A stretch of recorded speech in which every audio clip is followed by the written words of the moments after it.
The story of the plumed serpent is a story of transformation.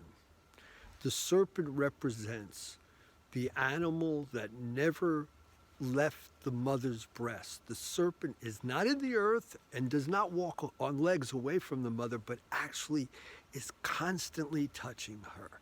And the plume part is rising up to the heavens, is to rise to the sky. So it's that bringing together, that alchemy of the earth and the heavens together, and that interrelationship is what the plume serpent symbolizes.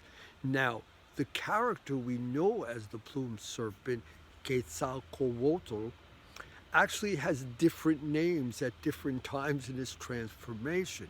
He started out as Ijoto, the young guard of the wind, and went on this journey through the underworld. And through that journey, he evolved and he transformed and he became a transcended being and rose as the plumed serpent. Now, Xochitl, the female other side of that experience, represents the relationship between people and plants. She was the one, not the plumed serpent, who knew how to communicate with talking plants originally and knew that form. The plumed serpent was the wind of change, who brought change to this woman, Xochitl, who had the ability to build that communication, and then he brought change and things came around and changed. So in essence, there's a saying that the path of a man and a woman, though equal, is different. And they say that a man must die and go through the underworlds to find himself and evolve and rise as a plumed serpent. A woman awakens from a dream like a morning glory at dawn, and in her great awakening, she becomes aware of the flower in the essence. So a man dies to go on a journey, and a woman awakens from a great sleep to go on a journey.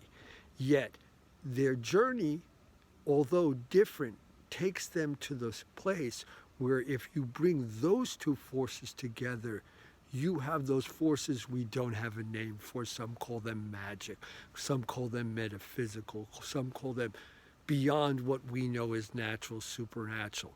And that is why in all these practices, there's a female element and a male element, and the bringing together of them is where the creation begins. Even the basic rattle, the stick of the rattle represents the male phallus, and the gourd is the female aspect of it, the yoni aspect of it. And together, when you put the gourd and the stick together, then you have creation. Even in life, when you put the male part and the female part together, you create new life.